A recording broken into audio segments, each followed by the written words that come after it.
ជម្រាបសួរបងប្អូនអរគ្នាហើយវីដេអូមុនខ្ញុំបានបរៀនបងប្អូនអរគ្នាហើយពីការ download ជាមួយនឹងការ connect ជាមួយនឹង account ចូលទៅក្នុង TradingView ហើយវីដេអូនេះខ្ញុំនឹងបរៀនបងប្អូនអរគ្នាពីការប្រើប្រាស់ទៅលើ TradingView ណាអញ្ចឹងដើម្បីប្រើប្រាស់ TradingView បានគឺយើងត្រូវស្គាល់ tool ទៅអី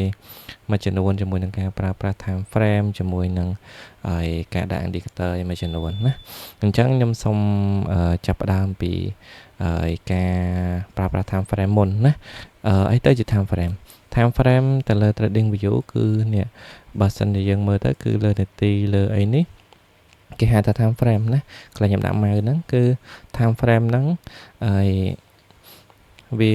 មានច្រើនណាហើយសិនជាយើងចង់ដាក់អានេះដោយសារតែខ្ញុំដាក់ស្រាប់វាចេញអញ្ចឹងឲ្យណា1នាទី3នាទី5នាទីអញ្ចឹងទៅណាកន្លះម៉ោងអញ្ចឹងទៅណា1ម៉ោងហើយបើសិនជាបងប្អូនទាំងអស់គ្នាអត់ទាន់ដាក់ទេយើងអាចចុចសិតនាទីនេះនៅក្នុងនេះបងប្អូនទាំងអស់គ្នាបើសិនជាចង់ដាក់នាទីណាយើងអាចចុចលើផ្កាយខាងក្រោយហ្នឹងមកវានឹងលោតនាទីហ្នឹងឲ្យយើងហើយណាអញ្ចឹងបើសិនជាក្នុងករណីដែលអត់តន់មានអាហ្នឹងទេឥឡូវឧទាហរណ៍ថា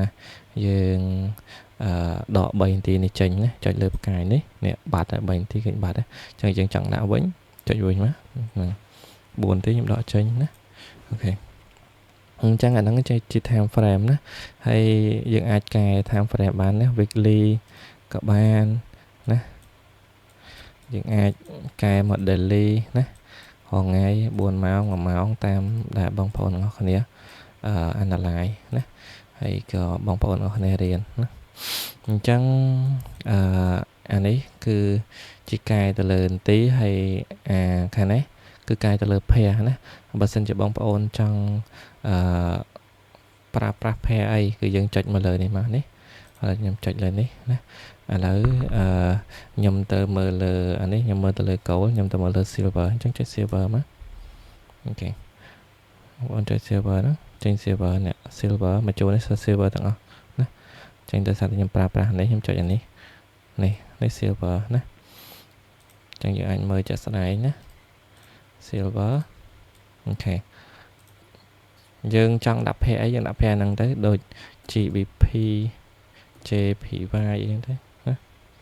ចុចមកនេះវានឹង load pair ឲ្យយើងហើយណាអូខេយើងនឹង load pair ឲ្យយើងណាអញ្ចឹងបើសិនជាបងប្អូនចេះប្រើប្រាស់ pair អីឬក៏យើងចង់ប្រើប្រាស់ pair អីយើងចុចមកលើហ្នឹងមកហ្នឹងគឺការដោះដូរ pair ទៅលើ TradingView ណាអញ្ចឹងខ្ញុំចូលទៅលើ goal វិញណាអូ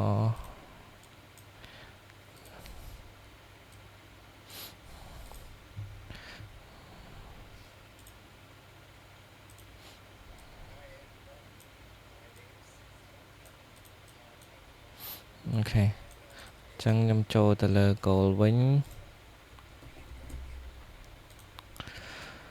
អូ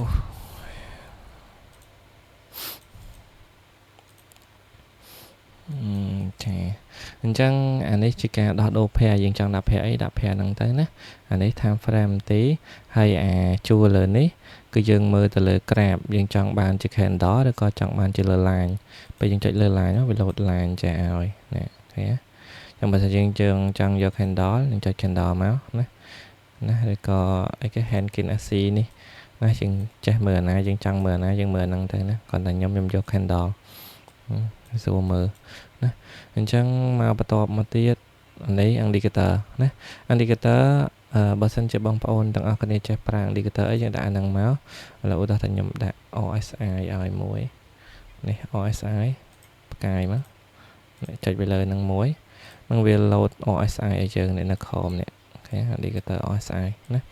អញ្ចឹងបើសិនជាបងប្អូនចេះប្រើអីក៏ប្រើហ្នឹងចុះតែខ្ញុំអត់ប្រើ indicator ទេណាខ្ញុំ analyze ផ្សារហ្មងខ្ញុំអត់ប្រើ indicator ជំនួយទេណាអញ្ចឹងខ្ញុំលុបចេញវិញណាហើយអានេះ alert ណាអានេះ alert control A បើសិនជាយើងចង់ដាក់ alert ដាក់ណាមកនេះយើងដាក់ alert នឹងបានយើងចង់ create នៅតម្លៃណាអីតម្លៃណាហើយនៅពេលដែលយើង create alert អញ្ចេះយើងជាទៅគឺយើងប្រើនេះឧទាហរណ៍ថាយើងចុច alert នៅនេះ alert ចុងវិញនេះយើងចុចបូកនេះមកហើយយើងចុច alert នេះក៏បានដែរណា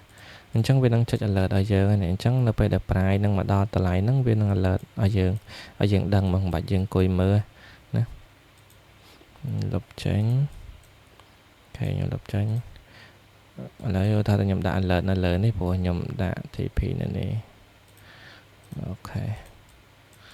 alert នៅលើហ្នឹងចុះណា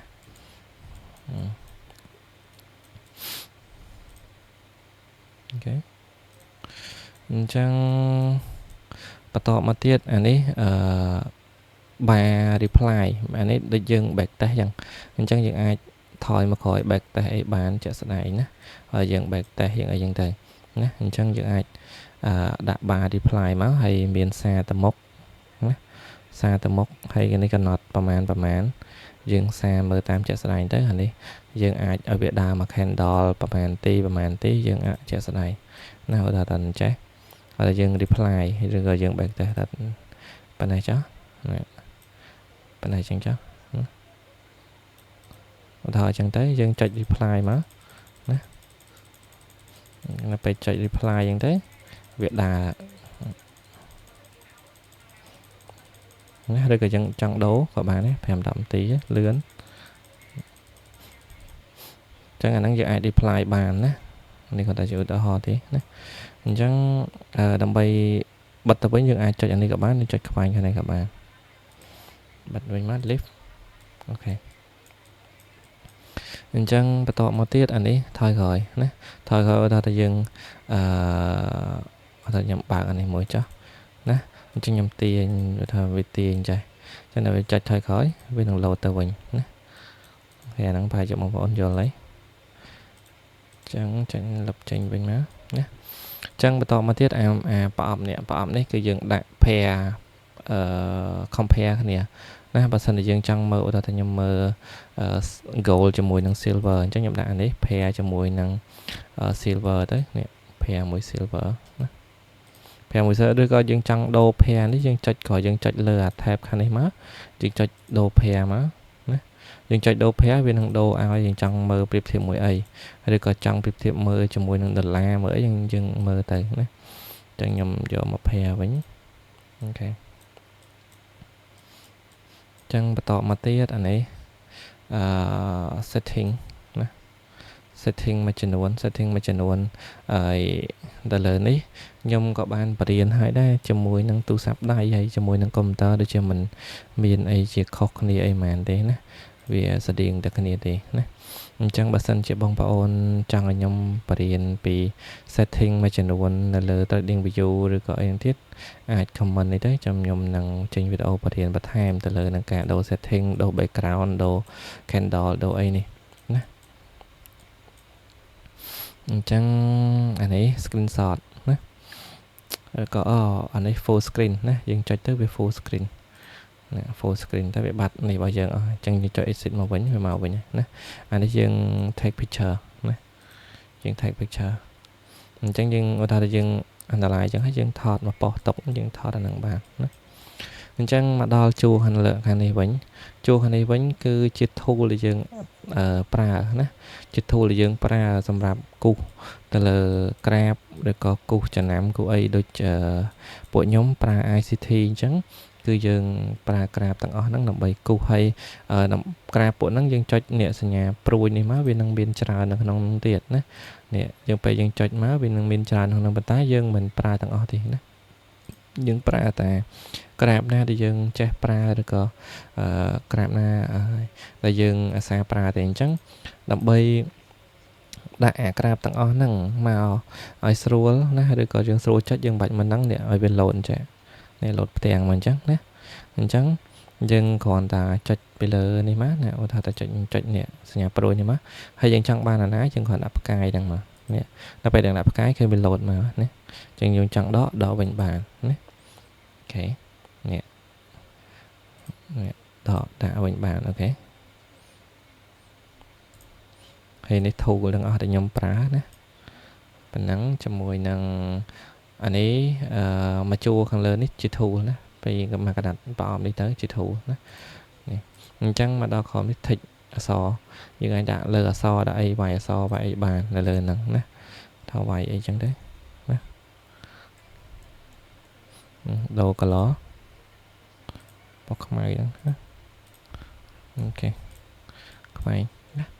អញ្ចឹងអានេះ emoji ណាយើងអាចទាញ emoji អាយ៉ាបច្ចាស់នេះឆក់មកយើងឆក់ឲ្យវាហោះឡើងណាហ្នឹងហើយចង់ដាក់ក៏ដាក់ទៅណាតែយើងចង់ដាក់ក៏អត់ទៅណាចានេះ emoji អានេះបន្ទាត់ណាអញ្ចឹងបន្ទាត់យើងចង់ដឹងពីប្រវាយនឹងទៅវាយនឹងប្រហែលពី3យើងចុចមកចុចពីនឹងអស់មកលើនេះមកនេះ40លេខណាស្មើ